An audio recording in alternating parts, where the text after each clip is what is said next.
আসসালামু আলাইকুম ওয়া রাহমাতুল্লাহি ওয়া বারাকাতুহু। ইন্নাল হামদালিল্লাহ নাহমাদুহু ওয়া নাস্তাঈনুহু ওয়া নাস্তাগফিরুহু ওয়া নাউযু বিল্লাহি মিন শুরুরি আনফুসিনা ওয়া মিন সাইয়্যাতি আমালিনা। মান ইয়াহদিহিল্লাহু ফালা মুদিল্লা লাহু ওয়া মান ইউদ্লিল ফালা হাদিয়া লাহু। ওয়া আশহাদু আল লা ইলাহা ইল্লাল্লাহু ওয়াহদাহু লা শারীকা লাহু ওয়া আশহাদু আন্না মুহাম্মাদান আবদুহু ওয়া রাসূলুহু সাল্লাল্লাহু তাআলা আলাইহি ওয়া আলা আলিহি ওয়া সাহবিহি ওয়া সাল্লামা তাসলিমান কাসীরা। আম্মা বা'দ। फ़क़द क़ाल इमामुल बुख़ारी रहमहुल्लाहु ताला बाबुन इज़ा रका दुना सफ़। क़ाल हद्दसना मूसा इब्न इस्माईल क़ाल हद्दसना हम्मामुन अनिल आलमी व हुवा ज़ियादुन अनिल हसन अन अबी बकरत अन्नहु इंतहा इला नबी सल्लल्लाहु अलैहि वसल्लम व हुवा राकिअ फ़रका क़ब्ल अन यसिल इला सफ़ फ़ज़करा ज़ालिका लिन्नबी सल्लल्लाहु अलैहि वसल्लम फ़क़ाल ज़ादकल्लाहु हिरसान वला ताउद। সম্মানিত ভাতৃমণ্ডলী, আল্লাহ রাব্বুল আলামিনের প্রশংসা এবং প্রিয় নবী সাল্লাল্লাহু আলাইহি ওয়াসাল্লামের উপর সালাত ও সালামের পর আজ 25শে শাবান 1444 হিজরি মোতাবেক 17ই মার্চ 2023 আমাদের সাপ্তাহিক আলোচনা সহিহুল বুখারী থেকে আজানের পর্ব নম্বর 22। ইমাম বুখারী রাহিমাহুল্লাহর আজানের পর্বের অধ্যায় নম্বর 114, হাদিস নম্বর 783। এতে আলোচনা রয়েছে যে মুক্তাদিদের যে কাতার রয়েছে সামনে, সেই কাতার এগিয়ে লাগতে হবে। সামনের কাতার খালি থাকতে তার আগেই কাতারে লেগে যাওয়া অথবা কাতারের বাইরে রুকু করা অথবা দাঁড়িয়ে যাওয়া এটা ঠিক নয়। কিন্তু কোনো ব্যক্তি যদি কাতারে মিলিত হওয়ার আগেই রুকু করে ফেলে রাকাত ধরার জন্য, তার হুকুম কি? তার এই রুকু পেলে রাকাত হবে কি না একটি বিষয়, আর আরেকটি বিষয় হচ্ছে যে এই কাজটি কি তার ঠিক নাকি আগে কাতারে লাগতে হবে, কাতার বরাবর হতে হবে, তারপরে তাকবীরে তাহরিমা দিতে হবে। তার আগে গত আলোচনা ছিল, আমরা সপ্তাহে 2 দিন যেহেতু বুখারী আলোচনা করছি মঙ্গলবারে, সেটি ছিল আমিন জোরে বলবেন না আস্তে বলবেন, ইমাম এবং মুক্তাদি। এই বিষয়টি সম্পর্কে গত মঙ্গলবারে আলোচনা হয়েছে মোটামুটি সংক্ষেপে।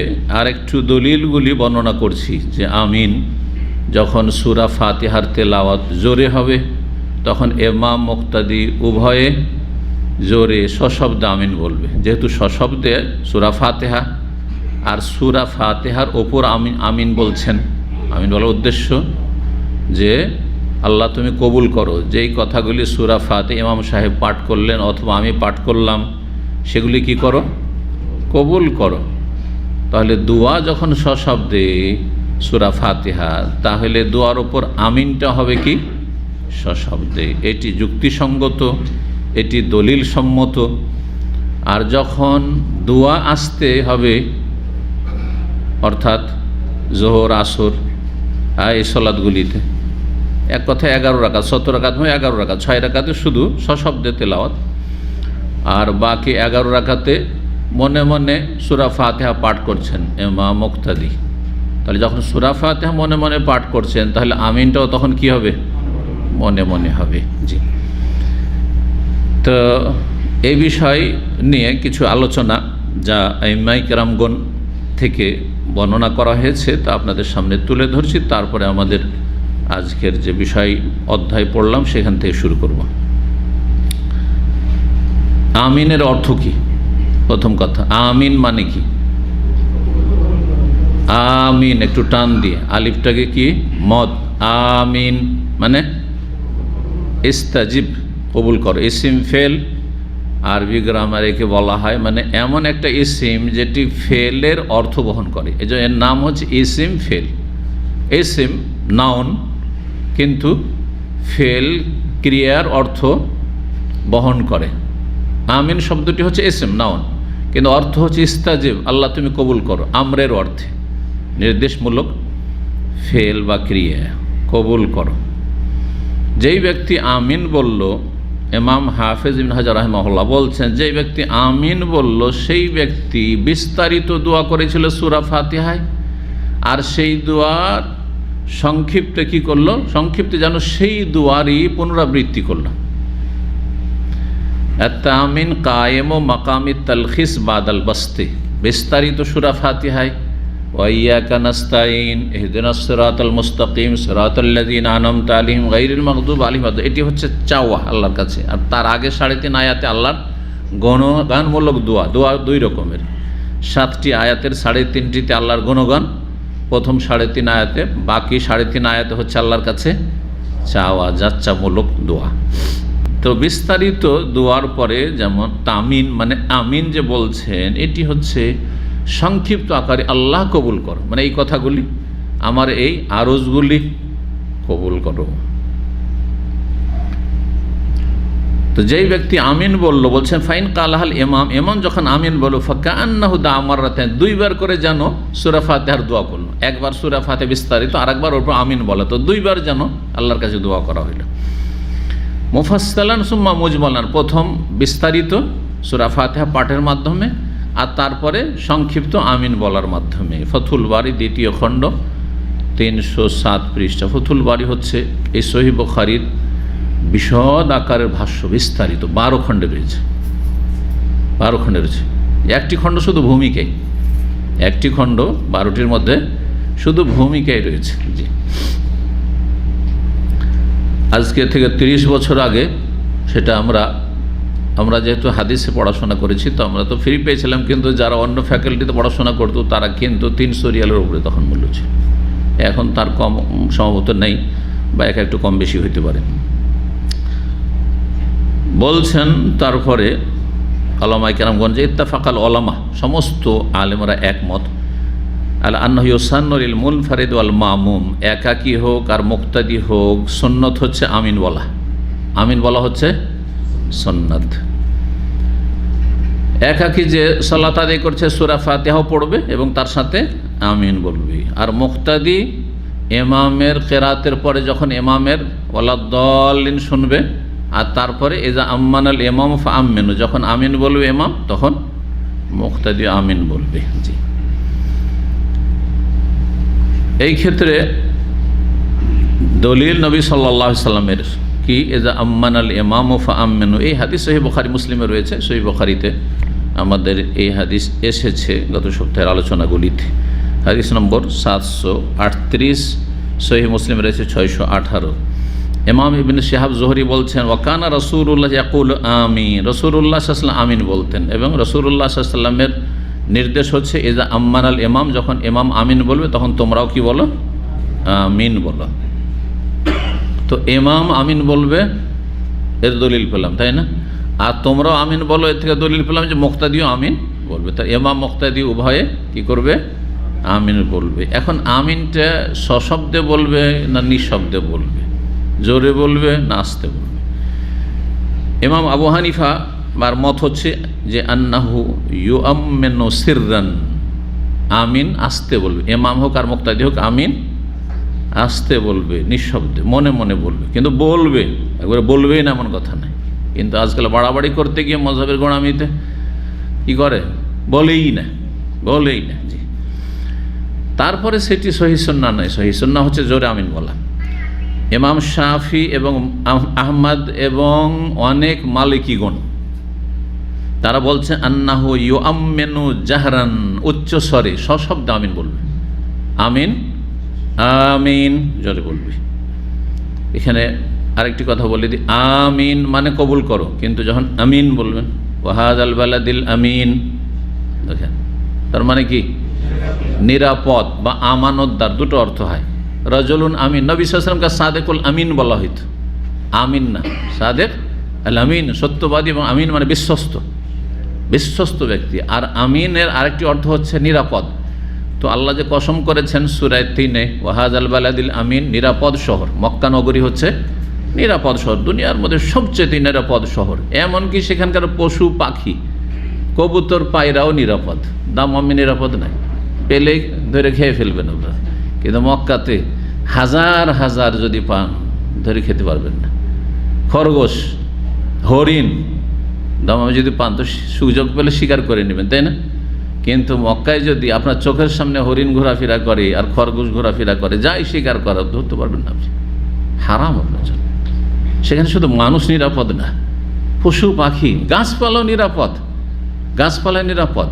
জি হ্যাঁ, যেটা আপনি নিজে চাষ করবেন সেটা শুধু কাটতে পারবেন, আর যেটা প্রাকৃতিকভাবে যে গাছপালা হারামের এরিয়াতে হয়ে যাচ্ছে, ওয়ালা ইউদাদু শাজারুহা, নবী সাল্লাল্লাহু আলাইহি ওয়াসাল্লাম বলছে সেখানকার কোনো গাছই কাটতে পারবেন না আপনি, গাছও নিরাপদ। বিষয়গুলো আমরা কখনো চিন্তা করি না। আল্লাহু আকবার। জি, দোয়া হচ্ছে ইব্রাহিম আলাইহিস সালামের, আর রহমত হচ্ছে আল্লাহ রাব্বুল আলামিনের, যে আল্লাহ রাব্বুল আলামিন এই মক্কা নগরীকে দুনিয়ার মধ্যে এত বেশি ফজিলত দিয়েছেন যে সেখানে মানুষ নিরাপদ এবং মানুষ ছাড়া অন্যান্য সৃষ্টি এমনকি গাছপালা উদ্ভিদ সব কিছু নিরাপদ সেখানে। ওমান দাখালাহু কানা আমিন, আল্লাহ কোরআনে বলছেন কেউ যদি মক্কায় অপরাধ করে ঢুকে পড়ে তো সেখানে নিরাপদ, সেখানে ধরে শাস্তি দিতে পারবেন না। এই জন্য মক্কাতে যারা অপরাধী ক্রাইম করে ধরা পড়লে তাদের উপর দণ্ডবিধান, তো চোরের হাত কাটা, হারামের এরিয়ার ভিতরে হয় না, হ্যাঁ হারামের বাইরে, ওকে নিয়ে গিয়ে হারামের বাইরে শাস্তি দেওয়া হবে।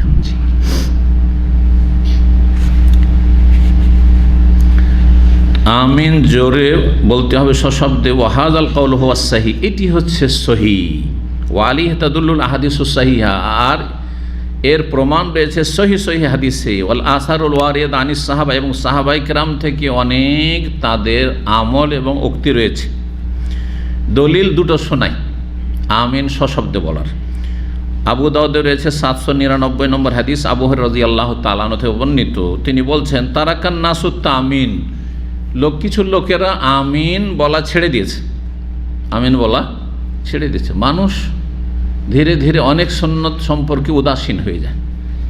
যেমন এই করোনার পরে মানুষ সেটে সেটে নামাজ পড়াটা প্রায় ছেড়েই দিয়েছে।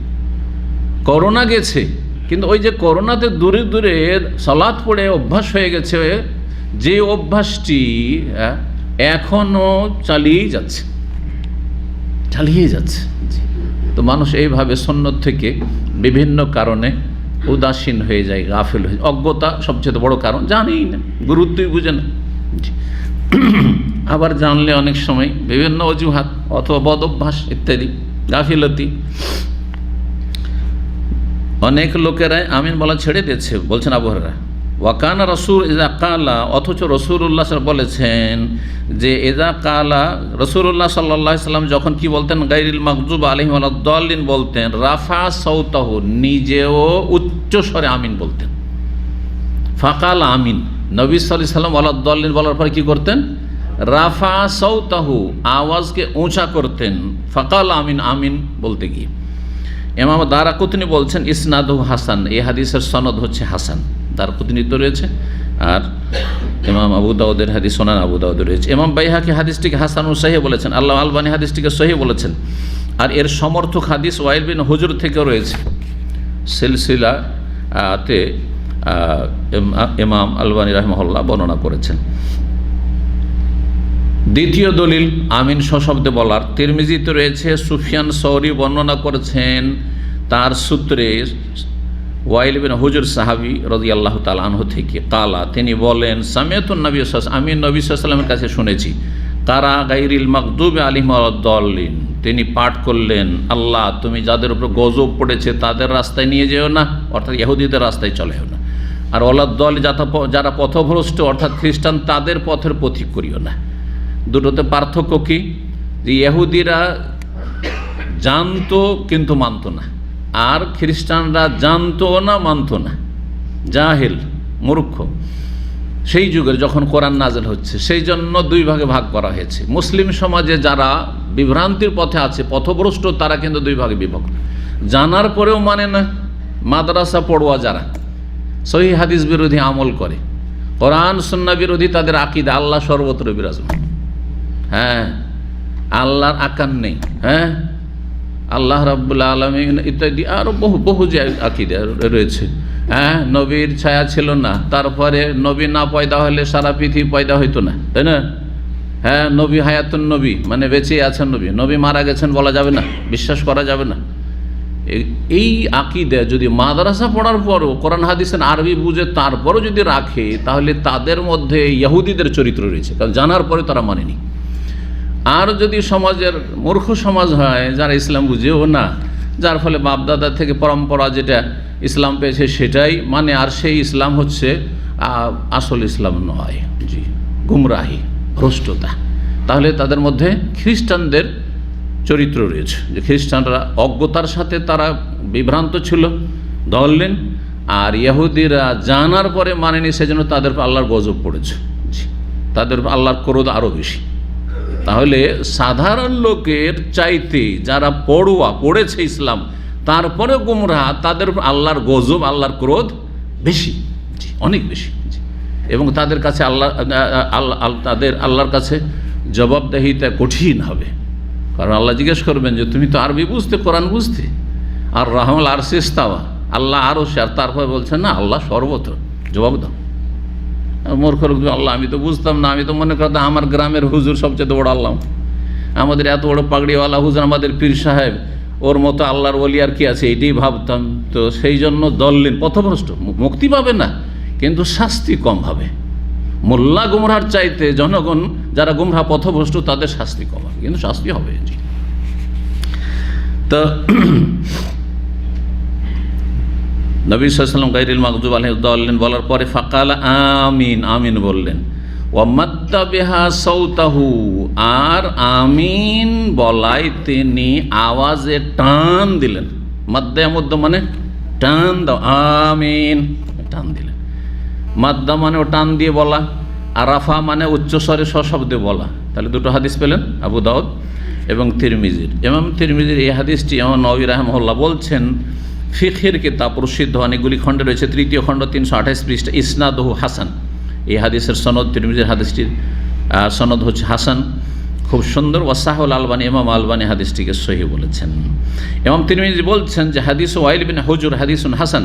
তিরমিজি বলছেন হাদিসটি নকল করার পরে যে ওয়াইল বিন হুজুরের বর্ণিত হাদিসটি হচ্ছে হাদিস হাসান। ওয়াবিহি ইয়াকুলু গায়রু ওয়াহিদ মিন আহলিল ইলমে, আর এই মতটি অনেক ওলামায়ে কেরামগণ পোষণ করেছেন, মিন আসহাবিন নবী সাল্লাল্লাহু আলাইহি ওয়াসাল্লাম, নবী সাল্লাল্লাহু আলাইহি ওয়াসাল্লাম সাহাবায়ে কেরামদের আমল থেকে, ওয়া তাবেঈন এবং তাবেঈনদের যুগ থেকে, অমাম বাদাম তারপরে যুগে যুগে, কি ইয়ারাউনা তাদের মত হচ্ছে, আন্নার রাজুলা ইয়ারফাউ সাউতাহু বিতামিন, একজন মুসল্লি মানুষ তার আওয়াজকে উঁচা করবে আমিন বলায়, সশব্দে আমিন বলবে। ওয়ালা ইউখফিহা, নিঃশব্দে বলবে না, মনে মনে বলবে না। অবেহি ইয়াকুলু শাফি ও আহমদ ইসহাক, এই মতটি হচ্ছে ইমাম শাফিঈর, এই মত হচ্ছে ইমাম আহমদের, এই মত হচ্ছে ইমাম ইসহাকের রাহিমাহুল্লাহ। আর যে হাদিসটিতে রয়েছে আস্তে আমিন বলা একটি হাদিস রয়েছে, সেটি বর্ণনা করেছেন ইমাম শুবা। ফাকাল আমিন ওয়া খাফাযা বিহি সাউতাহু, আর আস্তে আমিন বলেছেন একটি হাদিস আছে। কারণ হাদিসটি না বললে কালকে আরেকজনের কাছে শুনবে এই তো এই হাদিসও আছে, তাহলে তো দুটোই চলে, তাহলে তাই না? তাহলে তার অবস্থাটাও জানতে হবে। কিন্তু হ্যাঁ, আওয়াজ কি করেছেন, খাফা যেমন আস্তে করেছেন, নিঃশব্দে আমিন বলেছেন। ইমাম তিরমিজি বলছেন এই আস্তে বলেছেন, আর দুটো হাদিস পেলাম জোরে বলেছেন। তো এই আস্তে বলেছেন এই হাদিস সম্পর্কে আমার সবচেয়ে বড় ওস্তাদ ইমাম বুখারী রাহিমাহুল্লাহ মুহাম্মদ বিন ইসমাইলকে জিজ্ঞেস করলাম।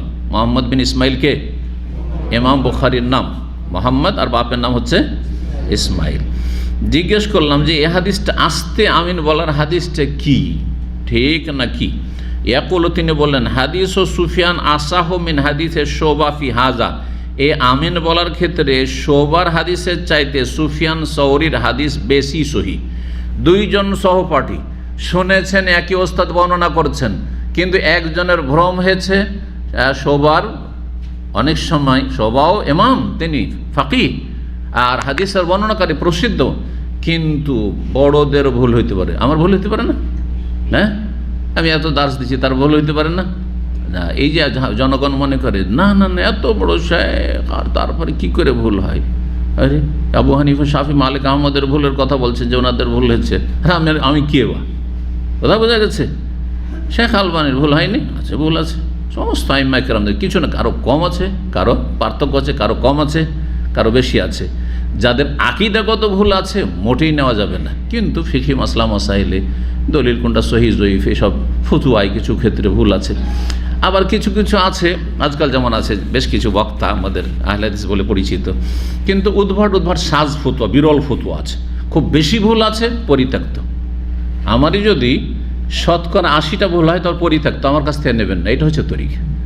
কিন্তু শতকরা 5টা যদি ভুল হয়, 10টা ভুল হয়, তার নিতেই হবে, কারণ এই ভুলের ঊর্ধ্বে কেউ না, এই ভুলের ঊর্ধ্বে কেউ না। এই মাপকাঠিটা যেন আপনার সামনে থাকে। উদ্ভট আজব ফতোয়া দিচ্ছে, উম্মতের কেউ 14 বছরে ফতোয়া দেয়নি, তারপরে বলছেন ওনার এত ফলোয়ার, ওনাকে লোকের এত পছন্দ করে, ওনার বক্তব্যে কত লোক হেদায়েত হয়েছে, আর ফতোয়াও নিচ্ছেন আর গোমরা হচ্ছে। না, খবরদার না, সাবধান। কিন্তু দেখবেন একজন মানুষকে চোখ খুলে চলতে হবে, হ্যাঁ, একেবারে অন্ধর মতো না, যে লাঠি ধরিয়ে দিয়েছেন, সামনে গর্ত আছে কিনা তাও বুঝেন না। আরে ভাই, চোখ আছে আপনার, আপনি একজন সাধারণ মুসলিম হলে চোখ আছে, জ্ঞান বুদ্ধি আছে, যে আরও অন্যান্য ওলামায়ে কেরামদের ফতোয়াটা কি আছে, সুতরাং এমন নয় যে সামনে গর্তে ফেলছে আর গর্তে গিয়ে পড়বেন। জি না। তো ইমাম বুখারী রাহিমাহুল্লাহ কি মন্তব্য করলেন, যে শোবার হাদিসের চাইতে সুফিয়ানের হাদিস বেশি। সুফিয়ান বলেছেন জোরে বলা, মাদ্দা বিহা সৌতহু, টান দিয়ে আমিন বলা, রাফা বিহা সৌতহু, উচ্চস্বরে বলা। আর শোবা বর্ণনা করতে গিয়ে তার ভ্রম হয়েছে, তাই বলছেন ওয়া আখতা শোবাতু ফি মাওয়াজিয়া মিন হাযাল হাদিস। ইমাম শোবা বেশ কিছু জায়গায় ভুল করেছেন এই হাদিসের, তার মধ্যে এটি জাহারার জায়গায় বা মাদ্দার জায়গায় বা রাফার জায়গায় জাহারা না বলে কি বলেছেন, উচ্চস্বরে না বলে খাফাজা বলে দিয়েছেন। জি।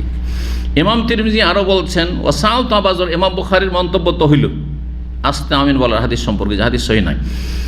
তো এইরকম একজন মানুষ যদি, এটি একটি হাদিসের কায়দা শুনেন, একজন মানুষ যদি মানে গ্রহণযোগ্য হয়, সেকা নির্ভরযোগ্য বর্ণনাকারী, কিন্তু তিনি ভুল করেছেন, তো তার হাদিসকে সাজ বলা হয়।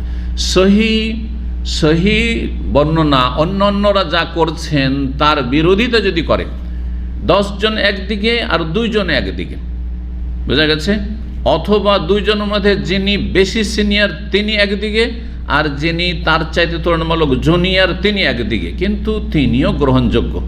তো যিনি বেশি সিনিয়র তার হাদিসকে মাহফুজ, সুরক্ষিত বলা হয়, আর যিনি তার চাইতে জুনিয়র অথবা সংখ্যার দিক থেকে কম, 2 জন এইদিকে আর আরেক দিকে 10 জন, তো যারা যেদিকে 2 জন রয়েছে বা 1 জন রয়েছে তার হাদিসকে কি বলা হয়, সাজ বলা হয়। সাজ মানে বিরল, বাংলায় হচ্ছে সাজ মানে বিরল, খুব সহজ ভাষা, উদ্ভট।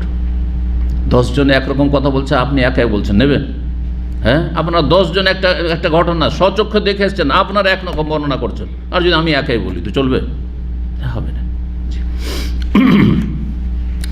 তো এখানে ওই ভুলটা হয়েছে। ইমাম তিরমিজি বলছেন সাল তো আবু জোরা, আমি ইমাম আবু জোরা খুব বড় মুহাক্কিক মুহাদ্দিস ছিলেন, তাকে জিজ্ঞেস করলাম আন হাজাল, এই হাদিস সম্পর্কে। তার আমি আবু জোরাও তার ওস্তাদ। বলছেন হাদিস ও সুফিয়ান ফি হাযা আসাহু, সুফিয়ান সৌরির হাদিস এই মর্মে আমিন জোরে বলার ক্ষেত্রে বেশি সহি মিন হাদিসের শোবার তুলনায়, শোবার হাদিসের তুলনায়। ইমাম ইবনুল কাইয়িম রাহিমাহুল্লাহ বলছেন আস-সুন্নাতুল মুহকামাতু সাহিহা, অকাট্য বিশুদ্ধ সুন্নত হচ্ছে আল জাহরু বে আমিন ফি সলাতে, সলাতে আমিন সশব্দে বলা, নামাজে আমিন সশব্দে বলা হচ্ছে as-সুন্নাহ মুহকামা, অকাট্য, সাহিহা, বিশুদ্ধ। কারণ লিকাউলিহি সাল্লাল্লাহু আলাইহি সাল্লাম, আবু দাউদ তিরমিজি 2টো দলিল তো দিলাম, তাই না? একটি তো রয়েছে কি, হ্যাঁ, জাহারা বিহা সাওতাহু, আরেকটি তো রয়েছে বারাফা সাওতাহু, আরেকটি তো রয়েছে মাদ্দা বিহা সাওতাহু। কিন্তু বুখারীর হাদিস ও দলিল যে আমিন জোরে ইমাম বলবে, মুক্তাদি বলবে, সেটা কিভাবে বলছেন ইবনুল কাইয়িম রাহিমাহুল্লাহ, এজা আম্মানাল ইমাম সহিহাইন, সহিহ বুখারী মুসলিমে রয়েছে, যখন ইমাম আমিন বলে তোমরাও আমিন বলো। তো ইমামের আমিন যদি নিঃশব্দ হয় তো কেমন করে বুঝবেন যে ইমাম আমিন বললো কি বললো না? হ্যাঁ, কথা বোঝা গেছে না? ফলো করতে বলা হচ্ছে কাকে? ইমামের আমিনকে। তাইলে বোঝা গেল ইমাম জোরে আমিন বলবে শুনিয়ে, তাইলে মুক্তাদির শোনার পরে তারা আমিন বলবে। ফাইন্নাহু মান ওয়াফাকা তামিনুহু তামিনাল মালায়েকা গফিরা লাহু মা তাকাদ্দামা মিন যামবিহি, কারণ কোন ব্যক্তির আমিন যদি ফেরেশতাদের আমিনের অনুকূলে হয়, সাথে সাথে ফেরেশতারা বলছে ইমামের পরে পরে আমিন, তার সাথে আপনিও বলছেন ইমামকে ফলো করে, ফেরেশতাদের সাথে সাথে আপনার আমিন একসাথে আল্লাহর কাছে উঠছে, আল্লাহ তুমি কবুল করো, ফেরেশতাও বলছে আর আপনিও বলছেন, তাহলে তার অতীতের গুনাহগুলি মাফ করে দেওয়া হবে। ইবনুল কাইয়িম বলছে ওয়ালাউলা জাহরুহু বিত্তামিন, আমিন যদি সশব্দে বলা না হয়, লামা আমকানাল মামুম আন ইউআম্মিনা মাহু, তাহলে মুক্তাদি জানবেই বা কি করে, মুক্তাদির জন্য কি করে সম্ভব যে ইমামের সাথে আমিন বলবে? শুনতেই তো বলো না, তাহলে সাথে হইলো না, আগে হইলো না, পরে হইলো, তো বুঝতেই পারবে না তাহলে। জি। ইমাম শাফি রাহমাতুল্লাহকে জিজ্ঞাসা করা হয় আনিল ইমামে, ইমাম সম্পর্কে, হাল ইয়ারফাউ সাওতাহু আমিন, সে সশব্দে আমিন বলবে কিনা? কালা নাম, হ্যাঁ সশব্দে বলবে। ওয়া ইয়ারফাউ মান খালফাহু আসওয়াতাহুম, পেছনে যারা মুক্তাদি তারাও সশব্দে আমিন বলবে। কে বলছেন? ইমাম শাফি রাহমাতুল্লাহ। ফাকিলা লাহু, তখন তাকে জিজ্ঞাসা করো অমাল হুজ্জাতু, আপনার দলিল কি? আপনি যে বলছেন যে জোরে আমিন বলতে হবে সশব্দে, দলিল কি? অমাল হুজ্জাতু ফাকালা কাউলু রাসূলিল্লাহ সাল্লাল্লাহু, রাসূলুল্লাহ সাল্লাল্লাহু আলাইহি ওয়াসাল্লামের বাণী, ইযা আম্মানাল ইমাম, যখন ইমাম আমিন বলে তখন আমিন বলো। ফিহে দালালাতুন, এটা প্রমাণ করে আলা আন্নাহু আমারাল ইমাম আন ইয়াজহারা বিআমিন, যে ইমামকে নির্দেশ দেওয়া হয়েছে, বা ওমের আল ইমাম, ইমামকে যে আমিন সশব্দে বলবে, তাহলে তাকে ফলো করে মুক্তাদিরা আমিন বলবে। লিআন্না মান খালফাহু লা ইয়ারিফুন ওয়াক্তাত তামিনি, কারণ পিছনের লোকেরা যদি না শুনতে পায় তো বুঝতেই পারবেন যে কখন আমিন বললেন। ইল্লা বিআন ইয়াসমাত, যতক্ষণ পর্যন্ত তার আমিন না শুনবে, ইমামের আমিন না শুনবে। এলামুল মুওয়াক্কিন, প্রসিদ্ধ কিতাব রয়েছে ইমাম ইবনুল কাইয়িমের, তার দ্বিতীয় খণ্ড 396 থেকে 398 আলোচনা করেছেন। ইমাম ইবনে আব্দুল বার বড় একজন মুহাদ্দিস ফাকিহ ছিলেন, মালিকি, আফ্রিকার। তিনি বলছেন ওয়াকান আহমদ বিন হাম্বল ইয়াকলিজু আলা মান কারিহাল জাহরা বিহা, ইমাম আহমদ বিন হাম্বল রাহিমাহুল্লাহ, মুহাদ্দিস, বাগদাদের, সারা বিশ্বের, কিন্তু তিনি বাগদাদে ছিলেন। তো তিনি 4 ইমামের প্রখ্যাত ইমাম এবং বড় মুহাদ্দিস। তিনি শক্ত ভাষায় কথা বলতেন। কার সম্পর্কে? মন্তব্য করে যারা সশব্দে আমিন বলাকে ঘৃণা করে, সশব্দে আমিন শুনলে যাদের গা জ্বলে, তাদের ওপর শক্ত ভাষা উচ্চারণ করতেন। আয়েশা রাদিয়াল্লাহু তাআলা আনহা থেকে বর্ণিত একটি হাদিস রয়েছে, আর এটি দিয়ে শেষ করছি। তা হচ্ছে যে নবী সাল্লাল্লাহু আলাইহি ওয়াসাল্লাম বলেছেন, মা হাসাদাতকুমুল ইয়াহুদু আলা শাইইন মা হাসাদাতকুম আলা সালামি ওয়াত তামিন, ইহুদিরা তোমাদের ওপর যতটা হিংসা করে এই দুটো বিষয়ের ওপর, আর কোনো বিষয় এত বেশি হিংসা করে না, শত্রুতা করে না। তোমাদের ইহুদিরা এই দুটো বিষয়ের ক্ষেত্রে সবচেয়ে বেশি হিংসা করে। হ্যাঁ, যত বেশি হিংসা করে, হিংসা সব ক্ষেত্রে করে, কিন্তু এই দুটো বিষয়ের ব্যাপারে এত বেশি হিংসা করে যে অন্য বিষয়ে এত বেশি হিংসা করে না। সেই দুটো বিষয় হচ্ছে কি? আসসালাম, আর একটি হচ্ছে তামিন, আমিন বলা। কেন? আসসালামু আলাইকুম ওয়া রাহমাতুল্লাহ যখন একজন মুসলিম আর একজন মুসলিমকে বলল, সার্বিক শান্তি কামনা করলো, তো মুসলিম জাতি শান্তিতে থাকলে তো আর ইহুদি শান্তিতে থাকবে না। বুঝতে পেরেছেন না? আরে এই দুয়া যদি কবুল হয় তাহলে তো আর ইহুদি শান্তিতে থাকতে পারছে না। এই জন্য পৃথিবীতে মিডিয়া দখল করে আছে কিন্তু ইহুদি শক্তি, সংখ্যালঘু। পৃথিবীতে মাত্র একটি ছোট্ট দেশ, তাও জবরদস্তি দখল করে। আল্লাহ তাদেরকে কোনো দেশ দেয়নি এখন পর্যন্ত, পৃথিবীতে দ্বিতীয় কোনো দেশ নেই। আর সেটি অবৈধ দেশ, যে ইসরায়েল দখল করে আছে ফিলিস্তিনের বুকে, সেটাও অবৈধ কিন্তু দেশ। তারপরও পৃথিবীর চাবিকাঠি তাদের হাতে, পুঁজি তাদের হাতে, কারণ সবচেয়ে বড় সুদখোর জাতি। তারপরে মিডিয়া সব হচ্ছে ইহুদিদের হাতে, নাচাচ্ছে মানুষকে, জি, উঠাচ্ছে বসাচ্ছে। মিডিয়া যা বলছে তাই লোকেরা বিশ্বাস করছে। মিডিয়ার এত প্রভাব মানব জাতির উপর রয়েছে। তো শান্তির দোয়ার ওপর সবচেয়ে বড় হিংসা ইহুদিদের। আর কিসের? আমিনের ওপর। সূরা ফাতিহা যদি কবুল হয়ে যায়, সূরা ফাতিহাতে বলা হয়েছে যে ইহুদিরা হচ্ছে আল্লাহর গজব প্রাপ্ত, আল্লাহর ক্রোধ, রাগ সমস্ত বর্ষিছে তাদের ওপর। এই দোয়াকে আর বরদাস্ত করতে পারে? সে সবচেয়ে বড় গায়ের জ্বালা। তো মুসলিমেরও চরিত্র যদি হয় যে তাদের মসজিদে আমিন জোরে বলে এমন গায়ের জ্বালা, কি আমাদের নামাজে এরকম ডিস্টার্ব করে, যদি আমিন বলতে আমাদের মসজিদে আসবে না, তাহলে এটা ইহুদিদের চরিত্র হয়ে গেল, ইহুদিদের চরিত্র হয়ে গেল। আল্লাহ বোঝার তৌফিক দান করুন। সৌদি আরবের কোনো মসজিদে আসতে বলেন, কেউ বলবে? কোনোদিন শুনেছেন যে আমিন কেন জোরে বলো না? কেউ জিজ্ঞেস করবে? সৌদি আরবটা বাদ দেন। উদারতা কার কাছে আছে এটা শিখেন। উদারতা মজহাবিদের কাছে আছে না লামাজহাবিদের কাছে আছে? ভালো করে শুনেন, কারণ লামাজহাবিটাকে মজহাবি পথভ্রষ্টরা অনেকে গালমনি করে। তো আহলে হাদিস মসজিদ, আমরা জামিয়া সালাফে বানারস, মারখামারা আহলে হাদিস মাদ্রাসা, সেখানে পড়াশোনা করেছি। সেখানে এক দুটো হানাফি ছেলে, মানে এত কট্টর হানাফি পড়াশোনা করতো যে নাভির নিচে এইরকম করে বাড়ি করে হাত বাঁধত, এইরকম করে। পাশে কত নামাজ পড়েছে, পায়ে পা ঠেকাইত না। কোনোদিন আমরা কেউ তাকে কোনো সময় বলেনি তিরস্কার করে যে তুই আহলে হাদিস মাদ্রাসায় পড়ছিস আর তুই পায়ে পা কেন লাগাস না, তারপরে তুই এইভাবে কেন আমিন কেন জীবনে বলিস না, রফায়দান কেন করিস না, কখনো বলি। কারণ যখন কোরআন হাদিস বুঝবে, যখন সহি সহি হাদিস পাবে, তো তো হেদায়েত নসিব হবে। হ্যাঁ, কিন্তু সংকীর্ণতা আমাদের কাছে নেই। পক্ষান্তরে পাশেই মাত্র 5 মিনিট হেঁটে লাগতো দেওবন্দের শাখা জামে ইসলামের সেই মাদ্রাসার নাম, এখনও সেই মহল্লাতে, একই মহল্লায়, সেখানে আমাদের 2-4টা আহলে হাদিস ছেলে পড়তো আত্মগোপন করে। কারণ আহলে হাদিস মাদ্রাসায় যখন অ্যাডমিশন হইতো না, চলে এসছে এত দূর, 500-800 কিলোমিটার দূরে, এখন বাড়ি ফিরে যাবে তো মান সম্মান নষ্ট হবে, যা কোনো একটা জায়গায় টাইম পাস করে 1 বছর। তো এরকম বেশ কিছু ছেলে আমাদের এলাকার মালদা ডিস্ট্রিক্টের ছিল, তারা ভর্তি হয়ে পড়াশোনা করতো, তাদের সাথে দেখা সাক্ষাৎ করতে যেতাম।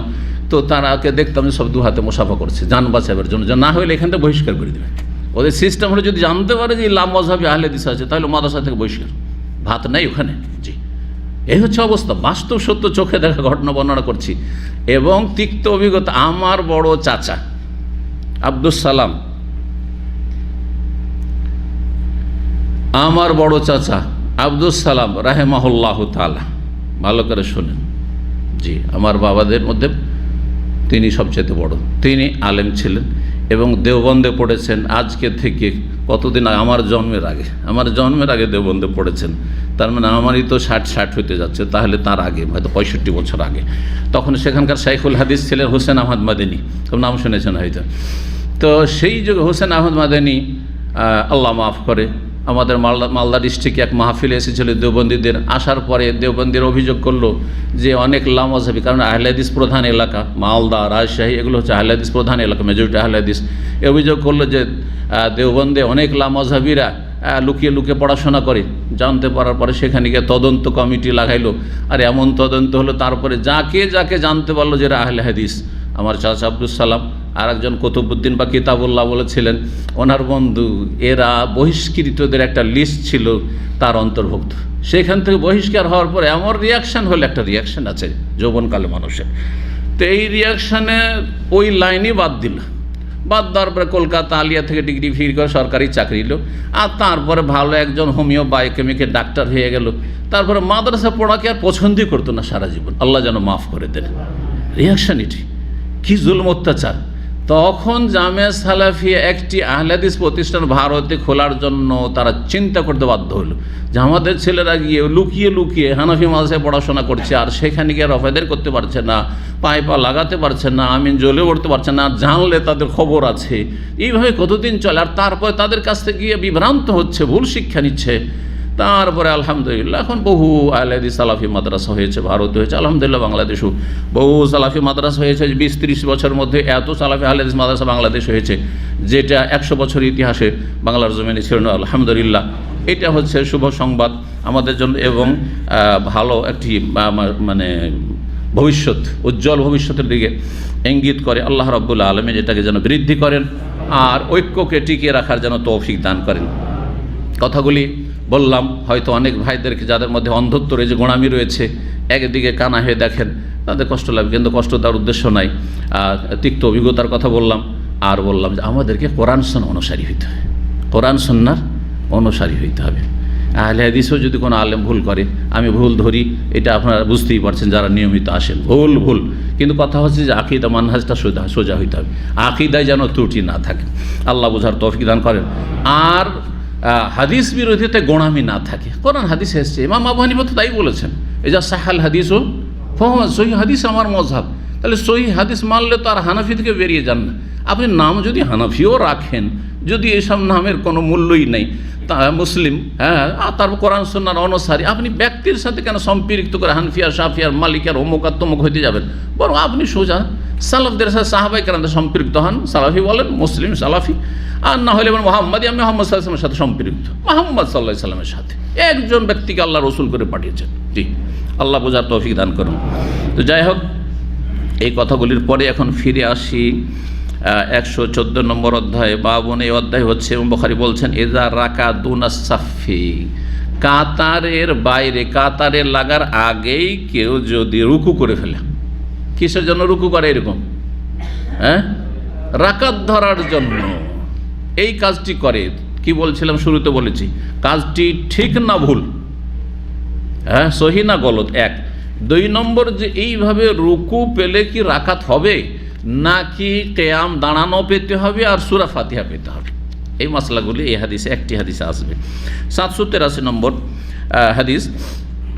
হাদিসের বর্ণনাকারী সাহাবী আবু বকরা রাদিয়াল্লাহু তাআলা, আবু বকর সিদ্দিক নয়, আবু বকরা জি রাদিয়াল্লাহু তাআলা আনহু, তাঁর আমল এটি, আন্নাহু ইনতাহা ইলান নবী সাল্লাল্লাহু আলাইহি ওয়াসাল্লাম, তিনি নবী সাল্লাল্লাহু আলাইহি ওয়াসাল্লামের কাছে একবার পৌঁছিলেন মসজিদে, ওয়া রাকিউন, রুকু অবস্থায়, মানে নবী সাল্লাল্লাহু আলাইহি ওয়াসাল্লাম সালাত শুরু করে দিয়েছে, জামাত শুরু হয়ে গেছে, আর উনি গিয়েছেন একটু পরে, আর নবী সাল্লাল্লাহু আলাইহি ওয়াসাল্লাম অলরেডি রুকুতে চলে গেছেন, কিয়াম সূরা, ফাতিহার সূরা পড়া শেষ হয়ে গেছে, রুকুতে যখন চলে গেছেন নবী সাল্লাল্লাহু আলাইহি ওয়াসাল্লাম, তখন গিয়ে মসজিদে ঢুকেছে, ভাবলো যে রুকুটা ধরে নি দৌড় দিয়ে, তাহলে আমার রাকাতটা কি হয়ে যাবে, গণ্য হয়ে যাবে। এই ভেবে রুকু অবস্থায় গিয়ে পৌঁছিল নবী সাল্লাল্লাহু আলাইহি ওয়াসাল্লামের কাছে, মানে নবী সাল্লাল্লাহু আলাইহি ওয়াসাল্লামের জামাতে, ফারাকা কাবলা আন ইয়াসিলা ইলা সাফি, কাতারে লাগার আগেই সে রুকু করে ফেললো, বা তিনি রুকু করে ফেললেন। ফাযুকিরা যালিকা বা যাকারা যালিকা নবী সাল্লাল্লাহু আলাইহি ওয়াসাল্লাম, তিনি উল্লেখ করলেন অথবা অন্য কেউ নবী সাল্লাল্লাহু আলাইহি ওয়াসাল্লামের কাছে বিষয়টি আলোচনা করলেন যে এই যে আবু বকরা কাতারে লাগেনি, তার আগে রুকু করছে আর দৌড় দিচ্ছে, রুকু করছে আর এগিয়ে যাচ্ছে, রুকু অবস্থায় হেঁটে হেঁটে গিয়ে যে রুকুটাও ধরা হলো আর কাতারেও লাগা হলো। জি, এইরকম কাজ করেছেন। সব নতুন নতুন ইসলাম শিখতে লেগেছেন, ভুল হওয়া স্বাভাবিক। আপনাকে আশ্চর্য হইল, মানে আমি কী করে ভুল করতে পারি? আরে ভাই, আপনি তো জন্মসূত্রে 30 বছর বয়সে জন্মসূত্রে মুসলিম, আপনার বাপ মুসলিম, দাদা মুসলিম, 14 গোষ্ঠী মুসলিম সব, তাই না? হ্যাঁ, 200-500 বছর কখন যে ইসলাম গ্রহণ করেছে পুরোপুরি আমরা কেউ জানি না, তাই না? কিন্তু তারা তো সদ্য হয়তো কেউ 2 মাস আগে, কেউ 6 মাস আগে, কেউ বছর আগে, হ্যাঁ, আর তারপর কেউ মোটেই সময় দিতে পারে না, থাকে কোথাও বাইরে থাকে বা কিছু, সুবহানাল্লাহ। তাহলে শিক্ষাটা অত সহজ নয়, সময় দিয়ে শিখতে হবে। জি, তো যাই হোক, তিনি কাতার লাগার আগে রুকুতে পৌঁছেছেন। এই বিষয়টি যখন নবী সাল্লাল্লাহু আলাইহি ওয়াসাল্লামের কাছে উল্লেখ করা হলো, তখন নবী সাল্লাল্লাহু আলাইহি ওয়াসাল্লাম বললেন, যাদাকাল্লাহু হিরসান, আল্লাহ তোমার আগ্রহ বৃদ্ধি করে দিক, আল্লাহ তোমার আগ্রহ বৃদ্ধি করে দিক। দোয়া দিলেন না, দিলেন না? এতে আর একটি গুরুত্বপূর্ণ শিক্ষা আছে। কারো ভুল ধরলে তাকে ছোট করার চেষ্টা করবেন না, তার যদি কিছু পজিটিভ দিক থাকে একটু তার যাতে আঘাত না লাগে সেই জন্য একটু মিষ্টি করে দেবেন, একটু মিষ্টি করে, ভুল ধরাটাও মিষ্টি করে হইতে পারে। মাশাআল্লাহ, উনি তো খুব ভালো মানুষ, কিন্তু এই ভুলটা যে আপনার হয়ে গেল, দেখেন হেসে উঠবে। কিন্তু যদি বলেন আপনার মতো লোক এটা ভুল কি করে করে, হ্যাঁ, আপনার কাছে এটা কাম্য ছিল না, মানহানি মনে করবে, তাই না? যাদাকাল্লাহু হিরসান, আল্লাহ তোমার আগ্রহ বাড়িয়ে দিক। তার মানে এই রাকাতটা কেনই বা ছুটে যায়, প্রথম রাকাত থেকে যাতে পাই সেই জন্য একটু আমি কি করেছি, আগে রুকু করে এসে কাতারে লেগেছি। এই যে আগ্রহ, প্রথম রাকাত ধরার আগ্রহ, আল্লাহ তোমার এই আগ্রহকে বাড়িয়ে দিক। কিন্তু এখন বলছেন কিন্তু, ওয়ালা তাউদ, এমন কাজ আর করিও না, এমন কাজ আর, ওয়ালা তাউদ আদা ইয়াউদ ওয়ালা তাউদ এলা হাযিহিল ফিলাতে, এইরকম আচরণের দিকে আর ফিরে আসিও না। জি, এসি বন্ধ করেন, খুব ঠান্ডা লাগছে। জানি না আপনাদের তো আরও ঠান্ডা লাগার কথা, কারণ সব তো ভিটামিন লেস, বেশি বেশি ভাত খেয়ে, ভাত কমান আর ভিটামিনযুক্ত খাবার খান, তাহলে একটু সবই বন্ধ নাকি একবারে, একটাই চলছিল তাতেই, ওইটা চলে কিনা একটু দেখেন, ওইটা থাক, একটু থাক, তারপরে কিন্তু গরম লাগবে। তো যাই হোক, কি বলছিলাম, নবী সাল্লাল্লাহু আলাইহি ওয়াসাল্লাম তাকে দুটো কথা বলেন, আল্লাহ তোমার আগ্রহটা বাড়িয়ে দিক। হ্যাঁ, তোমার আগ্রহটা প্রশংসনীয়, তবে কাজটা ঠিক হয়নি, এজন্য এইরকম কাজটা আর করিও না। মাসলাগুলি বলার আগে ওয়ালা তাউদ এর তাহকিক, এই সম্পর্কে একটু আলোচনা করি। এটা হচ্ছে ইলমি আলোচনা, মানে মাদ্রাসার ছাত্র বা আলেমদের ফায়দা হবে, আপনাদের বেশি ফায়দা না হইলেও মনে রাখতে পারলে ফায়দা, কিন্তু তাদের প্রয়োজন হবে। ওয়ালা তাউদ মানে এইরকম কাজ করিও না, কিন্তু নবী সাল্লাল্লাহু আলাইহি ওয়াসাল্লাম এই কথা বললেন না কিন্তু যে তোমার এইরকমভাবে রুকুতে লাগাতে কোনো ফায়দা নেই, এ কথা বলেছেন কি? কোনো ফায়দা নেই, তোমার তো রাকাতই হবে না, তো তুমি এরকম কাজ কেন করলে?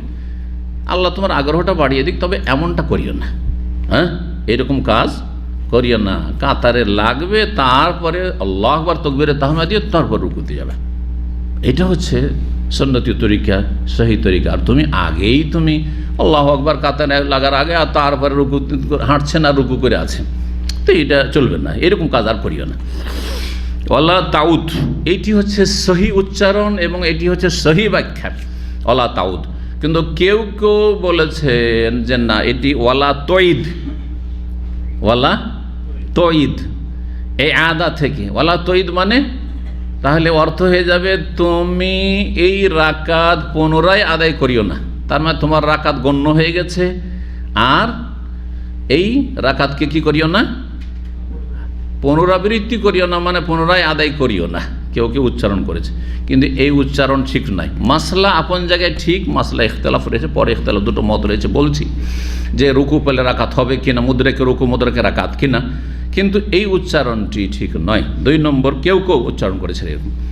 আর একটি হচ্ছে ওয়ালা তাদু, ওয়ালা তাদু। দেখছেন আরবি কত অলঙ্কারপূর্ণ, একটা শব্দকে 4 রকম করে পড়া যেতে পারে, আর 4 রকমই অর্থ হবে, এমন নয় যে অর্থই হবে না, অর্থহীন। অন্য ভাষাতে আপনি এরকম পাবেন না সাধারণত, যে একটা শব্দকে 4 রকম 5 রকম উচ্চারণ করে আর সবটাতে অর্থ হচ্ছে, কোনো একটা অর্থ বেরোচ্ছে। কয়টা বললাম? তাউদ বললাম আর তঈদ বললাম, তাই না? আর একটা ওয়ালা তাদু মানে আদা ইয়াদু মানে দৌড় দেওয়া। ওয়ালা তাদু আর দৌড় দিও না, এরকম দৌড় দিয়ে আসবে না, বাইরে থেকে দৌড় দিয়ে রুকু করছো আর আসছো, এরকম দৌড় দিয়ে আস্তে আস্তে ধীর স্থিরভাবে আসো, যা পেলে পেলে, না হলে কাজা করো। কথা বোঝা গেছে? কেউ কেউ অর্থ করেছে। চতুর্থ উচ্চারণ হচ্ছে ওয়ালা তাউদ্দা, আদ্দা ইয়াউদ্দা মানে গণ্য করা, আদাদ থেকে, সংখ্যা থেকে। ওয়ালা তাউদ্দা তুমি এই রাকাতকে গণ্য করিও না, তার মানে ওই যে ওয়ালা তঈদের বিপরীত হয়ে যাবে। হ্যাঁ, কি অর্থ হয়ে যাবে তাহলে? যে এই রাকাত রুকু পেয়ে তুমি রাকাত গণ্য করা আশা করছো, এইটা করিও না, এটাও সহি নয়, এই উচ্চারণও সঠিক নয়, কিন্তু অর্থ কিন্তু সবগুলি বেরিয়ে আসলো। আগের যুগে হাজ্জাজ বিন ইউসুফ প্রথম নক্তা আর জের জবর দেওয়া শুরু করেছেন। একজন জালেমও কিছু ভালো কাজ করেছে ইসলামের। আরবি আগের যুগে হরকত দেওয়া ছিল না কিন্তু, আর নক্তা পর্যন্ত ছিল না, যে বায়ের নিচে 1 নক্তা, তায়ের ওপরে 2, সায়ের ওপর 3, জিমের পেটে 1 আর খায়ের ওপরে 1। বোঝা গেছে কি না? হা নক্তা শূন্য, নক্তা মানে বুঝছেন তো, ফোঁটা, এগুলো ছিল না। তাহলে পড়াটা কত জটিল ছিল। আপনারা কেউ পড়তে পারবেন, যারা আরবি পড়েন কেউ পড়তে পারবেন না, আমি পারবো, কিন্তু তারপরে চিন্তা করে পড়তে হবে যে কী এর অর্থ করা যেতে পারে। যেমন হাজার, হাজার উদাহরণ দিই, হাজার মানে পাথর, হা আর জিম। যখন নক্তা ছিল না, তাহলে জিমের এই যে নিচে একটা নক্তা আছে ফোঁটা, ওটা ছিল না, তাহলে এটাকে হাজারও পড়া যেতে পারে, আবার জোহর পড়া যেতে পারে। জোহর মানে হচ্ছে, কে বলতে পারে? কি জোহর? জোহর দব, হাদিস রয়েছে, লাউ দাখালু জোহরা দব্বিন, ষান্ডার গর্ত। এই যে পোকামাকড়ের গর্ত, এঁদুরের গর্ত, শিয়ালের গর্ত, এইসব গর্তকে কি বলা হয়? জোহর বলা হয়। তাহলে এটাকে জোহরও পড়া যাবে যখন নক্তা ছিল না, আর হাজারও পড়া যাবে। পড়বেন কি? আমি বুঝবো কেন? যে আমি আগে বুঝছি পরে বুঝছি, এখানে কি কোনটা ফিট হবে, কোন শব্দটি এখানে সুইটেবল হবে। কিন্তু এর জন্য তো অনেক বেশি দক্ষতা লাগবে, আর না হলে মাতৃভাষা লাগবে। তা আরবরা শুধু যেহেতু তাদের মাতৃভাষা ছিল, জের জবর না থাকলেও বুঝতো, আর নক্তা না থাকলেও বুঝতো যে এখানে জুহর হবে না হাজার হবে। কথা বুঝতে পেরেছেন? ওই রকমই এখানে তাউদ, তা জের জবর কিচ্ছু ছিল না, এটা তাউদ পড়বো দালে জজম দিয়ে, না লা তঈদ পড়বো তাই জম্মা দিয়ে, প্রথমটা হলো তাই জবর দিয়ে, আর দ্বিতীয়টা হলো তঈদ তাই জম্মা দিয়ে, আর একটা হলো তাদু দালে পেশ হয়ে গেল গিয়ে শেষখানে, আর একটা হলো তাউদ্দা তাসদিদ হয়ে গেল, ইত্যাদি। বোঝা গেছে? জি হ্যাঁ। তো এই সমস্ত উচ্চারণের মধ্যে কোনটি সহি? সেটি হচ্ছে ওয়ালা তাউদ, এমন কাজ তুমি করিও না। আদা ইয়াউদু মানে ফিরে আসা। এখান থেকে রিএন্ট্রি আপনাদের লেখা থাকে, ওতে কি লেখা থাকে? হরুজ আউদা। কি লেখা থাকে? হরুজ মানে এখান থেকে বের হয়েছেন আপনি, আর আবার আউদা মানে রিএন্ট্রি, আবার ফিরে আসবেন। এই যে ফিরে, ওয়ালা তাউদ এরকম কাজের দিকে ফিরিও না, মানে এই কাজ করিও না তুমি। জি, জাদাকাল্লাহ হিরসান ওয়ালা তাউদ। তাহলে এতগুলি আলোচনার পরে এখন মাসলা বাকি থাকলো কি? জি, যে এই কাজটা কি ঠিক? বলেন, এই কাজটা ঠিক? যে কোনো ব্যক্তি রাকাত ধরার জন্য মসজিদে এসেছে, দেখছি আমি তো রুকুতে লাগতে লাগতে ও তো উঠেই যাবে ইমাম, তাহলে তো আমার এই রাকাতে চলে যাবে, তো চলো রুকুটা আল্লাহু আকবার রুকু করে নিয়ে তারপর আস্তে আস্তে হেঁটে গিয়ে কাতারে লেগে গেলাম, জায়েজ? কাজটি জায়েজ নয়, কাজটি জায়েজ নয়, নিষেধ করলেন এমন কাজ আর করবেন না, যা করেছো তুমি অজ্ঞতার কারণে জানছিলেন, আর করিও না, নিষেধ। দ্বিতীয় মাসলা যে রুকু পেলে কি রাকাত হবে, এটা মাসলা। এই মাসলায় অধিকাংশ আইম্মাই কেরামরা বলছেন, যারা বলছেন যে সূরা ফাতিহা পড়া রুকুন নয় মুক্তাদিদের জন্য, সিররিতে বা জাহরিতে, সিররিতে তো অনেকে বলেছেন, কিন্তু জাহরিতে তারা বলছেন, সবাই বলছেন রুকু পেলে রাকাত কি হয়ে যাবে, রুকু পেলে রাকাত হয়ে যাবে, রুকু পেলে রাকাত হয়ে যাবে। অধিকাংশ আইম্মারা বলছেন, একমাত্র ইমাম শাফি, 4 মাযহাবের মধ্যে ইমাম শাফি রাহিমাহুল্লাহ, আর মুহাদ্দিসিনদের মধ্যে ইমাম বুখারী রাহিমাহুল্লাহ, আর ভারত, বাংলাদেশ, পাকিস্তানের আগের আহলে হাদিস ওলামারা প্রায় এই ফতোয়ার উপরে রয়েছেন বা ছিলেন, যদিও এখন খানিকটা আরবদের সাথে ইলমি যোগাযোগ হওয়ায়, লেখাপড়ার যোগাযোগ হওয়ায় এই তাহকিকটা অনেকটা স্পষ্ট হয়েছে, আর তারপরে অনেকে বিষয়টি থেকে ফিরে এসেছেন। তাহলে এই দ্বিতীয় মত হচ্ছে যে রুকু পেলে রাকাত হবে না, রুকু পেলে রাকাত হবে না। যারা বলছে রুকু পেলে রাকাত হবে না, তাদের দলিল হচ্ছে আম কথা, জেনারেল দলিল, কি লা সালাতা লিমান লাম ইয়াকরা বিফাতিহাতিল কিতাব, যে সূরা ফাতিহা পড়লো না তার নামাজ হলো না। এটি তো আম কথা, হলো জেনারেল কথা। যদি এই কথাকে সব জায়গায় ফিট করেন যে বাইরে থেকে একটা লোক আসছে রুকু পেল, তারও রাকাত হবে না, একটি লোক শুরু থেকে যেমন তাকবীরে তাহরিমা থেকে আছে অথবা মসজিদে অবস্থান করছে আর রুকুতে গিয়ে লাগলো, তার রাকাত হবে না। এরকম দৃশ্যটা এখানে দেখা যায় বাচ্চাদের তারাবির নামাজে, দেখেছেন? তারাবির কয়েকদিন পরে তারাবি শুরু হবে, বাচ্চারা এত অলস এখানে, আর একটু শক্ত তরবিয়তের প্রয়োজন রয়েছে, বসে আছে খেলতামাশা, অথচ 3-4টি আয়াতও পড়েন না ইমামরা হয়তো, তাই না? বসে আছে, বিছানা বসে আছে, তারপরে যখন দেখলো যে রুকুতে চলে গেছে, আমার দৌড় দিয়ে এসে রুকুতে লেগে গেল।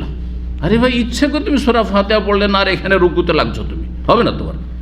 সূরা ফাতিহা পড়ার সুযোগ পেলে তারপরে তুমি পড়লে না। কিন্তু একটি লোক বাইরে থেকে উজু করে আসছে, মসজিদে বাড়ি থেকে আসছে, বাসা থেকে আসছে, আর দেখলো যে রুকুতে চলে গেছে ইমাম সাহেব, এই রুকু পেয়ে রাকাত হবে কি না? জমহুর, সিংহভাগ ওলামারা বলছেন যে এতে কী হয়ে যাবে, ইমাম আহমদ, ইমাম আবু হানিফা, ইমাম মালিক, আর আরব যত সালাফি আরব আহলে হাদিস, আরব সালাফি সবাই বলছে রুকু পেলে রাকাত কী হয়ে যাবে, হয়ে যাবে। কার কাছে হবে না? ইমাম শাফি, ইমাম বুখারী এবং ভারত উপমহাদেশের অধিকাংশ আহলে হাদিসদের কাছে রুকু পেলে রাকাত হবে না। তাদের দলিলটা বললাম যে আম হাদিস, যে সূরা ফাতিহা না পড়লে নামাজ হয় না। আরেকটি যুক্তি যে যখন রুকু পেল তো সেই ব্যক্তির 2টো রুকুন ছুটে গেল, একটা হচ্ছে সূরা ফাতিহা পড়া রুকুন, এটা ছুটে গেল, আর একটি হচ্ছে যে কিয়াম, দাঁড়ানো রুকুন, ওটাও ছুটে গেল, 2টা ছুটে গেল। তারপরে কি করে বলছেন, এটা দ্বিতীয় দলিল ধরেন। বাকি যারা বলছেন যে রুকু পেলে রাকাত হয়ে যাবে, তাদের দলিল এই হাদিস। এই হাদিসের জবাব কি দেবেন তাহলে? নবী সাল্লাল্লাহু আলাইহি সাল্লাম এই সাহাবীকে বললেন, জাদাকাল্লাহু ইরসান, আল্লাহ তোমার আগ্রহ বাড়িয়ে দিক, কিন্তু ওয়ালা তাউদ, এমন কাজ করিও না। এইটুকু কেন বলেন? যদি ওই রাকাতটি গণ্য না হইতো তাহলে ওই সময়ে নবী সাল্লাল্লাহু আলাইহি সাল্লামের জন্য তালিম দেওয়া ফরজ কিনা, যে তোমার, আরে পাগল, তুমি এইরকম করে এসে দৌড় দিয়ে এসে লাভ আছে, তুমি তো সূরা ফাতিহা পাওনি, তুমি তো কিয়াম পাওনি, তো তোমার এইরকম রুকু ধরার তো কোনো সার্থকতা নেই। বললেন এই কথা? বললেন না। আচ্ছা, তারপর এ কথা বললেন না যে তুমি আর এক রাকাত উঠে পড়ো, বলেছেন? এটা বলেছেন? তখন তো এটা বলা জরুরি, কারণ তার 3 রাকাত হয়, ওই রাকাত যদি গণ্য না হয় রুকু পেয়ে, তাহলে তার 3 রাকাত হয়েছে, আর এক রাকাত পড়তে হবে তাকে। তাহলে নবী সাল্লাল্লাহু আলাইহি সাল্লাম একমাত্র শরীয়ত বর্ণনাকারী সেখানে, আর সাহাবীরা তার উম্মত, তাহলে নবী সাল্লাল্লাহু আলাইহি ওয়াসাল্লামের জন্য আবশ্যক ছিল না? নবী সাল্লাল্লাহু আলাইহি ওয়াসাল্লামকে বললেন এমন কোনো শব্দ আছে যে তুমি আর এক রাকাত কাজা করো? তাহলে যখন বলেননি, তাহলে বোঝা গেল যে রাকাত রুকু পেয়ে কী হয়েছে, গণ্য হয়েছে, কিন্তু কাজটা ঠিক হয়নি। কোন কাজটা ঠিক হয়নি? রুকু পেলে রাকাত ঠিক হয়নি, এটা নয়, ওই যে বাইরেই তুমি লেগে গেলে নামাজে, এটা চলবে না। কাতারে মিলিত হও, তারপরে তাকবীরে তাহরিমা দাও। তাকবীর, আরেকটি মশলা এখানে জেনে রাখেন, অনেকে ভুল করে, তাকবীরে তাড়াহুড়া করতে গিয়ে তাকবীরে তাহরিমা রুকু অবস্থায় দেয় না, তাকবীর তাহরিমা কিন্তু কিয়াম অবস্থায় দিতে হবে, এটা অনেকে ভুল করে। সহি আমল করনেওয়ালাও তাড়াহুড়া করতে গিয়ে আল্লাহু আকবার দিচ্ছে আর ঝুঁকে, না, ঝুঁকে গিয়ে আল্লাহু আকবার বললে হবে না, আল্লাহু আকবার দাঁড়ানো অবস্থায় দিয়ে তারপর রুকুতে যেতে হবে। আপনি রুকু পান আর না পান, আপনার রুকু পাওয়া মুখ্য বিষয় নয়, আপনার সালাতের হেফাজত হচ্ছে মুখ্য বিষয়। কথা বোঝা গেছে? জি, কারণ তকবীরে তাহরিমা সম্পর্ক কিসের সাথে? কিয়ামের সাথে, রুকুর সাথে না। সুতরাং ঝুঁকা অবস্থায় তকবীরে তাহরিমা দিলে মোটেই হবে না, তকবীরে তাহরিমা আপনার বাতিল হয়ে গেল, সুতরাং নামাজ বাতিল হয়ে যায়। কারণ তকবীর তাহরিমা হচ্ছে গোটা নামাজের, গোটা সালাতের রুকুন। সুতরাং তকবীর তাহরিমা বাদ মানে গোটা সালাত বাদ, বেকার। আল্লাহ বুঝার তৌফিক দান করুন। তো এই হাদিস হচ্ছে দলিল জমহুর অধিকাংশ আইম্মায়ে কেরামদের যে রুকু পেলে রাকাত হয়ে যাবে। তাহলে এখন প্রশ্ন যে সূরা ফাতিহা ছাড়া যে নামাজ হয় না, এর উত্তর হচ্ছে যে সেটি হচ্ছে আম কথা, আর এটি হচ্ছে খাস। আম আর খাস কি? যে যখন সূরা ফাতিহা পড়ার সুযোগ পেয়েছো, তারপরে যদি কেউ সূরা ফাতিহা না পড়ে তাহলে সালাত হয় না। কিন্তু যেই ব্যক্তি সূরা ফাতিহা পড়ার সুযোগ পায়নি, রুকুতে এসে লাগলো, তাহলে তার সেই রাকাত হয়ে যাবে। এখন প্রশ্ন যে দুটো যে রুকুন ছুটে যাচ্ছে, আপনি রুকুন ছুটলে কি করে আবার নামাজের রাকাত গণ্য হয়? তার উত্তর শোনেন। কিয়াম ছুটেনি, কারণ রুকুটাও এক ধরনের কিয়াম। ওলামারা বলছেন যে রুকুটাও কিন্তু দাঁড়ানো অবস্থায় করছেন, রুকু বসে করেন না, ঠিক না? তাহলে কিয়ামটাও পাওয়া গেছে, যদিও রুকুর অবস্থায়, ফি হালাতের রুকু। বাকি থাকলে সূরা ফাতিহা যে পাওয়া গেল না, এই ক্ষেত্রে বিশেষ ক্ষেত্রে কিছু কিছু শরীয়তে ছাড় আছে। বিশেষ ক্ষেত্রে কি আছে? ছাড় আছে শরীয়তে। আর সেই ছাড়েরই অন্তর্ভুক্ত হচ্ছে, না হলে নবী সাল্লাল্লাহু আলাইহি ওয়াসাল্লাম এই স্বীকৃতি দিতেন না, বরং তাকে স্পষ্ট করে দিতেন যে তুমি এক রাকাত কাজা করো, তোমার এইভাবে রুকুতে লাগাতে কাজ হয় নাই। জি, আশা করি বিষয়টি বোঝা গেছে। তারপরও মাসলা ইখতিলাফ। মাসলা কি? ফিকহি মাসলা, কোনো আকীদার মাসলা না। এটা নিয়ে বন্ধুত্ব শত্রুতা তৈরি করা বাঞ্ছনীয় নয়, এবং এটার জন্য হক আর বাতিল, আমারটা হক আপনারটা ভুল বাতিল না, সহি আর ভুল বলা ঠিক নয়। বলা যাবে যে রাজি, হ্যাঁ, প্রাধান্যযোগ্য মত হচ্ছে যে রুকু পেলে রাকাত হয়ে যায়। এই ক্ষেত্রে আরেকটি কথা বলবো যে বিভিন্ন রকমের আলোচকদের, তখন ইন্ডিয়া বাংলাদেশের কোনো বক্তার আলোচনা শুনবেন বা কোনো আলেমের যখন ফতোয়া নেবেন, না না না না না সূরা ফাতিহা নামাজ হয় না, রুকু পেলে কিসের রাকাত হয়? আবু বকর হাদিসের ওপর আমল হলো না। তাহলে দেখেন আরেকটি কথা, একটি কায়দা মনে রাখেন, তারপর বলছি। সেটা হচ্ছে যে যদি এমন একটা পন্থা অবলম্বন করেন যাতে পরস্পর বিরোধী বাহ্যিক দুটো হাদিসের উপর আমল করা সম্ভব, দুটো হাদিসের উপর আমল করা সম্ভব, আর আরেকটি যদি মত গ্রহণ করেন তো একটি হাদিসের উপর আমল করতে হচ্ছে আর আরেকটি হাদিসকে পরিত্যক্ত করতে হচ্ছে, ছেড়ে দিতে হচ্ছে, কোনটা শ্রেয়? দুটোর ওপর আমল করা, দুটোর ওপর আমল করা। আমি অনেক সময় উদাহরণ দিয়েছি যে আপনারা চুপচাপ বসে যান আর মনোযোগী হয়ে শুনুন, এটা হচ্ছে আম কথা। তার 2-4 মিনিটের মধ্যে বলছি, কিছু লোকেরা যান খাবার দাবার ব্যবস্থা করেন অথবা অমুক কাজটি করে আসেন। কথা বোঝা গেছে? দুটো কথার সমন্বয় যদি সম্ভব হয় তাহলে দুটো করতে হবে না? হ্যাঁ, দুটোই করতে হবে। তো যখন রুকু পেলে রাকাত হয় বিশেষ ক্ষেত্রে, আর সাধারণ অবস্থায় সূরা ফাতিহা না পড়লে সালাত হয় না, সে ইমাম হোক, একাকী হোক অথবা মুক্তাদি হোক। যেমন গত সপ্তাহে বিস্তারিত আলোচনা সূরা ফাতিহা সম্পর্কে বা তার আগে করেছি। কি বলছিলাম যে এই বিষয়টি ফিকহি মাসলা, এই বিষয়ে যেন হক বাতিলের মাপকাঠি না বানিয়ে নিই, বরং বলবেন যে এটি হচ্ছে প্রাধান্যযোগ্য। তারপরে যে কথাটি কথা বলার পরে বলছিলাম যে অনেকে বলেন যে উনিও তো কোরআন হাদিসেরই কথা বলেন, সহিহ আকীদা আহলে হাদিস আলেম সালাফি আলেম, উনিও তো সালাফি, কার ফতোয়া নেব, কার ফতোয়া নেব? এই ক্ষেত্রে উত্তর হয় যেটাতে আপনার মনের শান্তি হয়। রুকু পেয়ে রাকাত আমার হয়ে গেল, মনে যদি আপনার প্রশান্তি লাভ হয় যে আমার রাকাত হয়ে গেছে নিশ্চিত, তাহলে আপনি সেটা গণ্য করেন। কিন্তু আপনার মনে যদি খুঁতখুঁতি লাগাই থাকে যে কি জানি কি যে হইল, রুকু পেলাম, সূরা ফাতিহা পেলাম না, রাকাত হবে কি হবে না, তাহলে আপনি গণ্য করিয়েন না, আপনি গণ্য করিয়েন না। কথা বোঝা গেছে? এই হচ্ছে শেষ সমাধান। আল্লাহ বোঝার তৌফিক দান করুন। 115 নম্বর অধ্যায়, বাবু ইতমামিত তাকবীরে ফির রুকু। এই অধ্যায় হচ্ছে রুকুতে তাকবীর পূর্ণরূপে পাঠ করা। রুকুতে যাবেন তখন পূর্ণ তাকবীর পাঠ করা, মানে আল্লাহু আকবার বলা। এটি হচ্ছে এই অধ্যায়ের অর্থ। আর কেউ কেউ এর অর্থ করেছেন যে তকবীর যে দেবেন রুকুতে যাওয়ার, আল্লাহু আকবার বলেই তকবীর, এই তো রুকুতে যেতে হবে, আল্লাহু আকবার তকবীর দিয়ে কিসে যেতে হবে? রুকুতে। তো ইতমামুত তাকবীর, তকবীরটা পূর্ণ করা ফির রুকু, মানে রুকুতে যাওয়া অবস্থায়, অর্থাৎ আল্লাহু আকবার, রুকুতে যাচ্ছেন, আর ঝুঁকছেন রুকুতে পৌঁছিলেন আর আপনার তকবীর বলা শেষ হলো। এটাও কেউ কেউ ব্যাখ্যা করেছেন, কিন্তু যেটি এখানে প্রসিদ্ধ অর্থ সেটা হচ্ছে যে রুকুতে যাওয়ার ক্ষেত্রে তকবীর দিয়ে যেতে হবে। রুকুতে ওঠার সময় কেউ যদি তকবীর দেয়, সহি না ভুল? বল কি করতে হবে? সামি আল্লাহু লিমান হামিদা, তাই না? জি, কিন্তু রুকুতে যাওয়ার সময় কি করতে হবে? তকবীর দিতে হবে, আল্লাহু আকবার বলতে হবে। এই অধ্যায় কেন কায়েম করেন ইমাম বুখারী রাহিমাহুল্লাহ, সেই রহস্য শুনেন। উল্লেখ করেছেন কিছু ভাষ্যকারগণ যে ওমাইয়ার শাসন আমলে, ওমাইয়াদের শাসন আমল হচ্ছে মুআবিয়া রাদিয়াল্লাহু তাআলা আনহু থেকে 40 হিজরি থেকে শুরু করে 132 হিজরি পর্যন্ত, এই সময়গুলিতে ওমাইয়ার কিছু শাসকরা কিছু তকবীর মাইনাস করে দিয়েছিল, কমিয়ে দিয়েছিল। তার মধ্যে এটা ছিল যে রুকুতে যাওয়ার সময় তকবীর লাগবে না, কোনো শাসকরা এরকম করেছিল, বা শাসকদের প্রতিনিধি গভর্নর এরকম করেছিল। তার খণ্ডনে যে ওমাইয়াদের এই আমলটা ভুল আমল, বরং প্রত্যেক নড়াচড়ার সময় তকবীর রয়েছে। অন্য হাদিস রয়েছে, কানা রাসূল ইউকাব্বিরু ফি কুল্লি খাফজিন ওয়া রাফি, নবী সাল্লাল্লাহু আলাইহি ওয়াসাল্লাম উঠলেও তকবীর আর নামলেও তকবীর। হ্যাঁ, নড়াচড়ার সময় কি তকবীর রয়েছে। অধিকাংশ ক্ষেত্রে একমাত্র রুকু থেকে ওঠার সময় সামি আল্লাহ, বাকি আর তারপরে সালাম ফিরার সময় আসসালামু আলাইকুম, বাকি সবগুলি নড়াচড়ায় উঠা বসায় কি রয়েছে? তকবীর রয়েছে। জি, কালাহু ইবনে আব্বাস, আব্দুল্লাহ বিন আব্বাস রাদিয়াল্লাহু তাআলা আনহু বর্ণনা করেছেন নবী সাল্লাল্লাহু আলাইহি ওয়াসাল্লাম থেকে এই মর্মে, ওয়াফিহি মালিক বিন হুয়াইরিস, আর এই মর্মে মালিক বিন হুয়াইরিস থেকে যে হাদিস রয়েছে যে মালিক বিন হুয়াইরিস বেশ কিছু যুবকরা এসেছিলেন আর 20 দিন ছিলেন নবী সাল্লাল্লাহু আলাইহি ওয়াসাল্লামের কাছে, ওই হাদিসের আগে মনে আছে।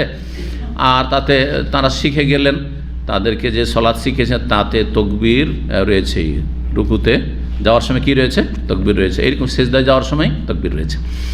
784 নম্বর হাদিস বর্ণনা করেছেন ইমরান বিন হোসেন রাদিয়াল্লাহু তাআলা কালা, তিনি বলছেন সাল্লামা আলীন বিল বাসরা, তিনি আলী রাদিয়াল্লাহু তাআলা আনহুর সাথে বাসরা শহরে সালাত আদায় করলেন। বাসরা কোথায়? ইরাক। ফাকাল বলেন, তারপরে বলেন যাক্কারানা হাযার রাজুল সালাতান কুন্না নুসাল্লিহা মা রাসূলিল্লাহ সাল্লাল্লাহু আলাইহি ওয়াসাল্লাম, এই ব্যক্তি আমাদেরকে স্মরণ করিয়ে দিলেন এমন সালাত, এমন নামাজ যা আমরা আদায় করতাম রাসূলুল্লাহ সাল্লাল্লাহু আলাইহি ওয়াসাল্লামের সাথে, অর্থাৎ সুন্নতি সালাত, নবী সাল্লাল্লাহু আলাইহি ওয়াসাল্লামের সালাত, হুবহু সালাত যেন স্মরণ করিয়ে দিলেন কে? আলী রাদিয়াল্লাহু তাআলা আনহু। তাহলে তিনি যে এলাকা থেকে এসেছেন সে এলাকায় একটু কি হয়েছে? রদবদল হয়ে গেছিল, সলাতে ধীর স্থিরতা অথবা বিভিন্ন জিনিসে ঘাটতি হয়ে গেছিল, সুন্নতের খেলাফ বেশ কিছু কাজ হইতো। সেই জন্য তিনি কথা বললেন যে আলী রাদিয়াল্লাহু তাআলা আনহু ওই যে নবী সাল্লাল্লাহু আলাইহি ওয়াসাল্লাম আমলে ইমরান বিন হোসেন সাহাবী যেই নামাজ পড়েছে সে নামাজ আবার স্মরণ করিয়ে দিলেন। জি, তারপরে বলছেন উল্লেখ করে যে আন্নাহু কানা ইউকাব্বিরু, নবী সাল্লাল্লাহু আলাইহি ওয়াসাল্লাম তকবীর বলতেন কুল্লামা রাফা, যখন উঠতেন, ও কুল্লামা ওয়াদার, যখন নামতেন। যখন ওপরের দিকে যাচ্ছেন অথবা নিচের দিকে যাচ্ছেন কি করতেন? নড়াচড়ার সময় তকবীর বলতেন, যেমনটা বললাম একমাত্র শুধু রুকু থেকে ওঠার সময়। 785 নম্বর হাদিস বর্ণনা করেছেন আবু হুরায়রা রাদিয়াল্লাহু তাআলা আনহু বলছেন আন্নাহু কানা ইউসাল্লি বিহিম, আবু হুরায়রা লোকজনকে নিয়ে ইমামতি করতেন, সালাত আদায় করতেন। ফায়ুকাব্বিরু কুল্লামা খাফাজা ওয়া রাফা, তকবীর পাঠ করতেন যখন ঝুঁকতেন, যখন উঠতেন। এটা কে করতেন? আবু হুরায়রা। ফাইজান সারাফার, তারপরে যখন ফিরতেন কালা, তখন বলতেন ইন্নী লা আশবাহুকুম সালাতান বিরাসূলিল্লাহ সাল্লাল্লাহু আলাইহি ওয়াসাল্লাম, আমার এই সলাত নবী সাল্লাল্লাহু আলাইহি ওয়াসাল্লামের সলাতের সবচেয়ে বেশি সাদৃশ্যপূর্ণ। আমি যে সলাত আদায় করলাম সেটি হচ্ছে নবী সাল্লাল্লাহু আলাইহি ওয়াসাল্লামের সলাতের সবচেয়ে বেশি সাদৃশ্যপূর্ণ, মানে তার মতো করে আমি তোমাদের ইমামতি করার চেষ্টা করছি, সলাত আদায়ের চেষ্টা করছি।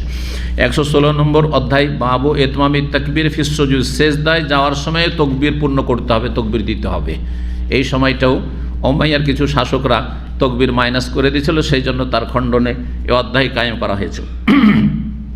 আর কেউ কেউ বলেছেন যে সেজদা যখন যাচ্ছেন তকবীরটা পাঠ করতে করতে সেজদা পর্যন্ত পৌঁছিলেন আর তকবীর শেষ হল, সেটাও ঠিক আছে আপন জায়গায়।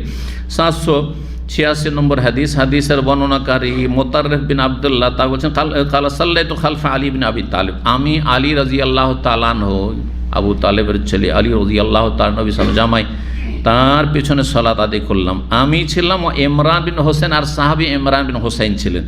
ফাকান ইজা সাজাদা, যখন সেজদায় যেতেন কাব্বারা তকবীর বলতেন। ওয়াইজা রাফা, যখন সেজদা থেকে মাথা উঠাইতেন, রাফা রাস, মাথা উঠাইতেন কাব্বারা তাকবীর বলতেন। ওয়াইজা নাহাজা মিনার রাকাতাইন, 2 রাকাত থেকে যখন উঠতেন তাশাহুদ পড়ে কাব্বারা তখনও তাকবীর বলতেন, আল্লাহু আকবার।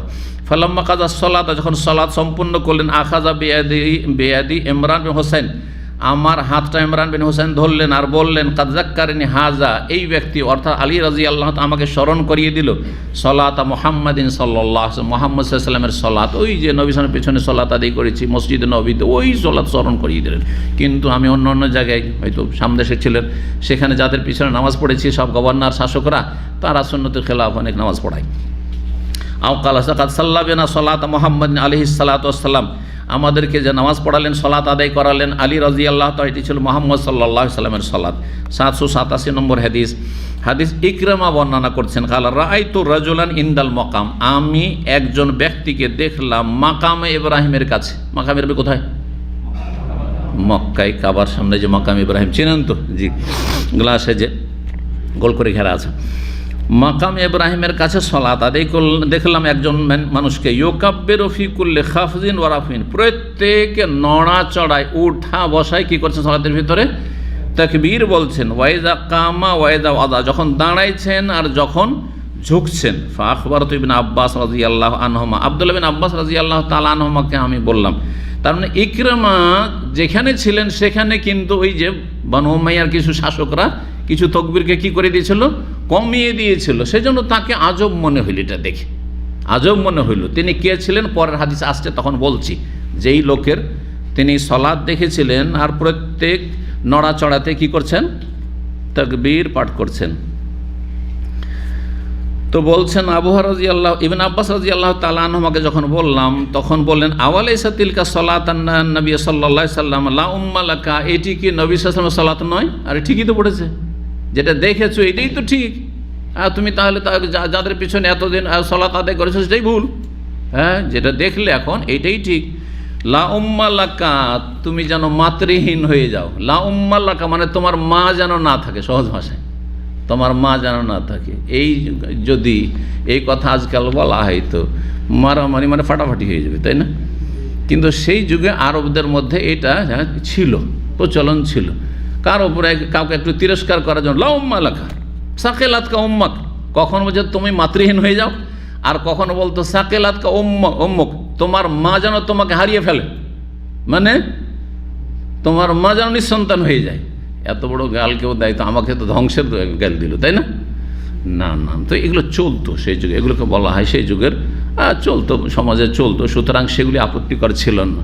উদাহরণ না দিলে বুঝবেন না। যেমন বাংলাদেশে বেটা বলা, ধর বেটা, এটা গাল, গাল আপনাদের ভাষায়, কিন্তু উত্তরবঙ্গে গাল।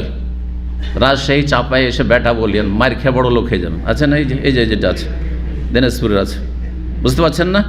মার খেয়ে আমাদের মালদা হতে মার খেয়ে বড় লোক হয়ে যাবেন। জি, মালদাইয়াদের ভিতরে যদি গাল দেন, দূর বেটা, খবরদার, যে এলাকা যাবেন ওখানকার ভাষা শিখে যাবেন। আচ্ছা, কিন্তু রাজশাহী মালদাতে আবার যদি শালা বলেন কোনো ব্যাপার না, আর ঢাকা থেকে শালা বললে মার খেয়ে বড় লোক হয়ে যাবেন। হ্যাঁ, এই জন্য এক বক্তা তো শুনেছেন অনেকে, ধর শালা, কি বলছে? ধর শালা, কারণ ওই অঞ্চলের ও বলে অভ্যাসে আছে। শালাটা গায়ে আপনাদের এলাকায় কোনো ব্যাপার না, আরে শালা চল। যদিও এই ভাষাটা আমাকে বলতে একটু লাগছে, কিন্তু বোঝানোর জন্য বলছি, বোঝানোর জন্য আপত্তিকর ভাষা বলা যায়। এটি আপত্তিকর তাদের কাছে না, কিন্তু আপনাদের কাছে। এইখানে যদি আপনাদের কেউ শালা বলে আমাকে গাল দিল কেন? জি জি, কি একটা গাল নিয়ে একেবারে শালা ভগ্নিপতিতে এখানে এমন দ্বন্দ্ব করেছে তারা, ফাটাফাটি দুইজনের আমাকে বিচার করে মিটিয়ে দিতে হয়েছে। কি সেটা? ফকিন্নির পোলা বলেছিল। কি বলেছিল? ফকিন্নির পোলা। এটা যদি আমাদের অঞ্চলে বলে এমন করে, এই ফকিন্নি, না না ফকিন্নি বলেছে, ফকিন্নির পোলাও বলেনি। ফকিন্নি কোথাকার? এই ফকিন্নি কেন বলল? ওর ছোট শালাতে বড় ভগ্নিপতিকে বোন জামাইকে বলেছে, আর কি ওকে মারবে। হ্যাঁ, আমার কাছে না আসলে বিচার না আসলে মারামারি ফাটাফাটি হয়ে যায়। তো যাই হোক, তাদেরকে মিটিয়ে দিলাম, এমন কোনো ব্যাপার না। কিন্তু দেখেন কত মাইন্ড করে আপনাদের বেশ কিছু অঞ্চলে। হ্যাঁ, আমাকে ফকিরনি বলে দিন। হয় এমন কি হলো? আমরা তো সবাই ফকির, আল্লাহর কাছে সবাই ফকির। আল্লাহ কোরআন বলছে আনতুমুল ফুকারা ইলাল্লাহ, আপনার কাছে ফকির না, আল্লাহর কাছে ফকির। কথা বোঝা গেছে? জি। তো এক দেশের গালি আরেক দেশের বলি। তো আরব দেশে 1400 বছর আগে লাউম্মা লাকা কোনো গালি ছিল না, সাকেলাত কা উম্মকা গালি ছিল না, কথা বোঝা গেছে। কিন্তু এখন অনেক সময় গালি হইতে পারে। জি হ্যাঁ, আল্লাহ ইয়াহদিক সুন্দর দোয়া, কিন্তু আজকাল আরবদের বললে এটাকে গালি, মারামারি করবে আপনার সাথে, খবরদার। আল্লাহ ইয়াহদিক, আরে সূরা ফাতিহাতে তো ওই দোয়াই করছি, ইহদিনাস সিরাতাল মুস্তাকিম। আর যদি আপনাকে কেউ বলে যে আল্লাহ ইয়াহদিক হাদাক আল্লাহ, আল্লাহ হেদায়েত করুক, তো এটা কোন মন্দ কথা হইলো? আরও তো ভালো দোয়া দিল, তাই না? কিন্তু কোন আরবিকে যদি আল্লাহ ইয়াহদিক বলেন, মায়ের খেয়ে বড় লোক হয়ে যাবে, কথা বোঝা গেছে, সাবধান। সুতরাং যে যেখানে বাস করবেন সেখানকার ভাষা বুঝে কথা বলবেন। এই কিন্তু আমি আলেম মানুষ, আমাকে যদি বলে আল্লাহ ইয়াহদিক, কোনো ব্যাপার না, আমিন বলবো আমি। আমরা বলি আমাদের সাথী বন্ধু যারা কলিগ আছেন, দায়ীরা আছেন, কোনো সময় বলছি হাদাক আল্লাহ, বলছে আমিন, কারণ হেদায়েতের মহতাজ আমি সবসময় দোয়া করছি আল্লাহর কাছে হেদায়েতের, আমিন দোয়া করবো। জি, কোনো যদি আরবিও বলে আমাকে, তো আমি তো রাগ করবো না, ও জাহেল রাগ করবে, কারণ ওর মাতৃভাষা ওটা গাল। কিন্তু আমার ভাষাতে, আমার কোরআন হাদিসের ভাষাতে এটা আমার জন্য দোয়া, আল্লাহ ইয়াহদিক আমিন ইয়া রাব্বাল আলামিন। জি, কথা বোঝা গেছে। জি হ্যাঁ। তো 117 নম্বর অধ্যায়, এটা দিয়ে শেষ করি। বাবু তাকবীর ইযা কাবা মিনাস সুজুদ, সেজদা থেকে যখন দাঁড়াবেন তখনও তাকবীর পাঠ করতে হবে। এই মর্মে 788 নম্বর হাদিস বলছেন কে ইকরামা, ওই আগের হাদিসটি, কাল সাল্লাইতু খালফা শাইখিন বি মাক্কাতা, আমি এক বৃদ্ধ শেখের পিছনে মক্কায় সালাত আদায় করলাম। এখানে আছে এক বৃদ্ধ এর পিছনে সালাত আদায় করলাম মক্কায়, আর আগের হাদিসে কি ছিল? খালফাল মাকাম, মাকাম ইব্রাহিমের পেছনে। তাহলে দুটোর সমন্বয় করলে ফায়দা কি হইল? যে মক্কায় কোন জায়গায় সালাতটি আদায় করেছে ইকরামা? ওই হারামের, আল্লাহর ঘর কাবার সামনে মাকাম ইব্রাহিমের কাছে। ফাকাব্বারা সিনতাইনি ওয়া আশরিনা তাকবীরা, তাকবীর তিনি পাঠ করলেন 4 রাকাত সালাতে। সালাতটি ছিল যোহরের, অন্য হাদিসে রয়েছে, এখানে নেই।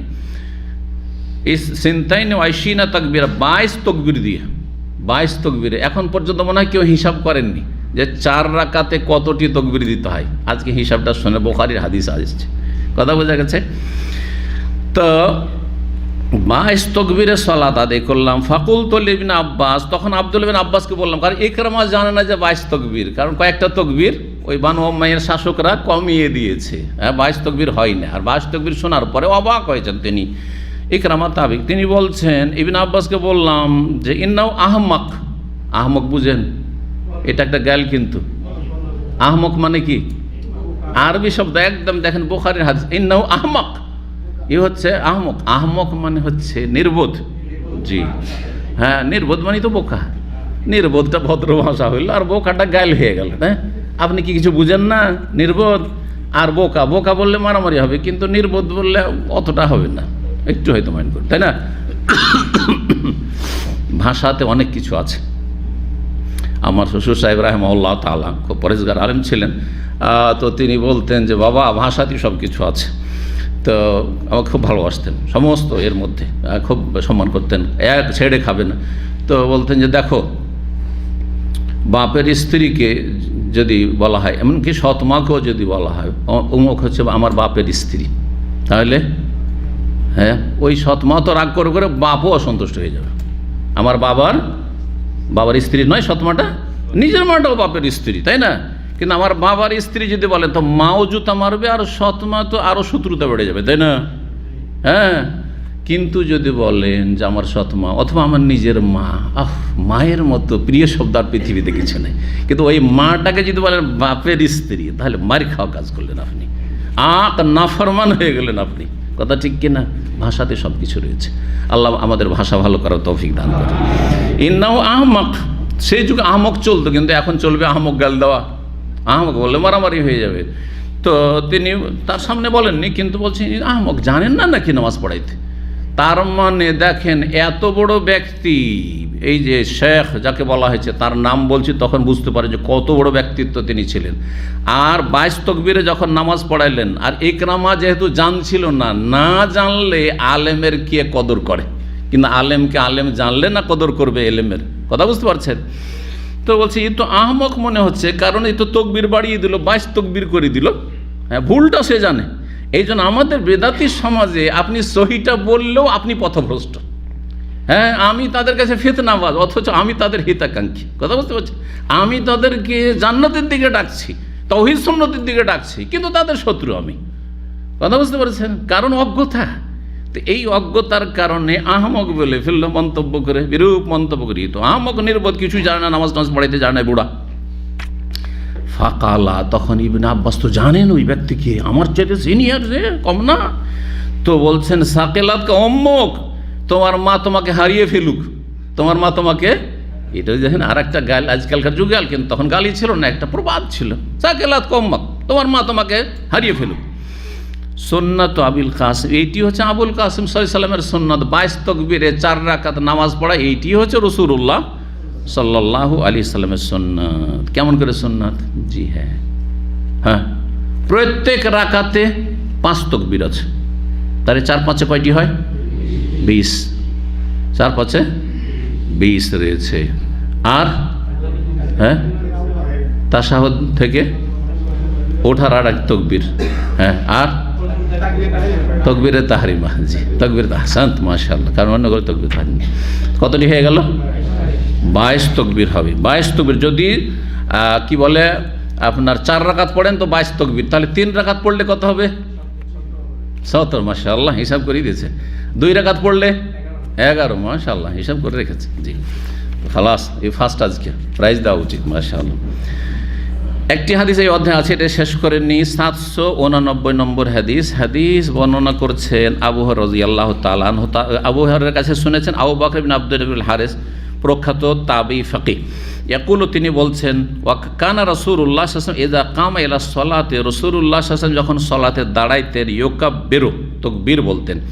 হিনা ইয়াকুমু, যখন দাঁড়াইতেন, তাহলে দাঁড়ানো অবস্থায় তাকবীর তাহরিমা দিতাম। হিনা ইয়াকুমু, সুম্মা ইউকাব্বিরু, হিনা ইয়ারকাউ, যখন রুকু করতেন তখন তাকবীর বলতেন। সুম্মা ইয়াকুলু, আর তারপর রুকু থেকে ওঠার সময় বলতেন, সামিআল্লাহু লিমান হামিদা, প্রশংসাকারীর কথা আল্লাহ শোনেন বা শুনলেন। হিনা ইয়ারফাউ সুলবা, যখন পিঠটা উঠাইতেন মিনার রুকু, রুকু থেকে, তখন সামিআল্লাহু লিমান হামিদা বলতেন। সুম্মা ইয়াকুলু ওয়া কায়েম, দাঁড়িয়েই বলতেন রব্বানা লাকাল হামদু বলতেন, রব্বানা ওয়া লাকাল হামদু বলতেন, আল্লাহুম্মা রব্বানা ওয়া লাকাল হামদু বলতেন। তারপরে আব্দুল্লাহ বিন সালেহ লাইস থেকে বর্ণনা করে বলছেন, লাকাল হামদের জায়গায় ওয়া লাকাল হামদ, তাহলে ওয়াও দিয়েও রয়েছে। যখন আল্লাহুম্মা ছাড়া বলবেন তখন রব্বানা লাকাল হামদু বলতে পারেন, রব্বানা ওয়া লাকাল হামদু বলতে পারেন, কিন্তু আল্লাহুম্মা যখন বলবেন তখন আল্লাহুম্মা রব্বানা ওয়া লাকাল হামদ। জি, আল্লাহুম্মা রব্বানা লাকাল হামদ না। সুম্মা ইউকাব্বিরু হিনা ইয়াহবি, যখন সেজদায় ঝুঁকতেন তখন তাকবীর পাঠ করতেন। সুম্মা ইউকাব্বিরু হিনা ইয়ারফা রাসাহু, যখন সেজদা থেকে মাথা উঠাইতেন তখন তাকবীর বলতেন। সুম্মা ইয়াফআলু যাফিস সালাতি কুল্লিহা, সমস্ত সালাতে তাকবীর পাঠ করতেন এইভাবে, হাত্তা ইয়াকদিহা, সালাত সম্পূর্ণ করা পর্যন্ত। ওয়া ইউকাব্বিরু হিনা ইয়াকুম মিনাস সিনতাইনি বাদাল জুলুস, 2 রাকাত সালাত পড়ে তাশাহুদ থেকে যখন দাঁড়াতেন তখনও তাকবীর পাঠ করতেন, তখনও তাকবীর পাঠ করতেন। এখানে আজকের আলোচনা শেষ করছি। আল্লাহ রাব্বুল আলামিনের কাছে দোয়া করি, আল্লাহ আমাদের নেক আমল কবুল করুন, ইলম আমলে দিন দুনিয়াতে বরকত দান করুন। যেসব ভাইরা কষ্ট করে আসছেন আল্লাহ তাদের উত্তম বদলা দান করুন, রুজিতে বরকত দান করুন। আল্লাহ রাব্বুল আলামিন সমস্ত রকম বালা মুসিবত থেকে, ব্যাধি থেকে, বিপদ আপদ থেকে আল্লাহ যেন হেফাজতে রাখেন। ওয়া সাল্লাল্লাহু আলা নবিয়িনা মুহাম্মদ ওয়া আলা আলিহি ওয়া সাহবিহি আজমাইন।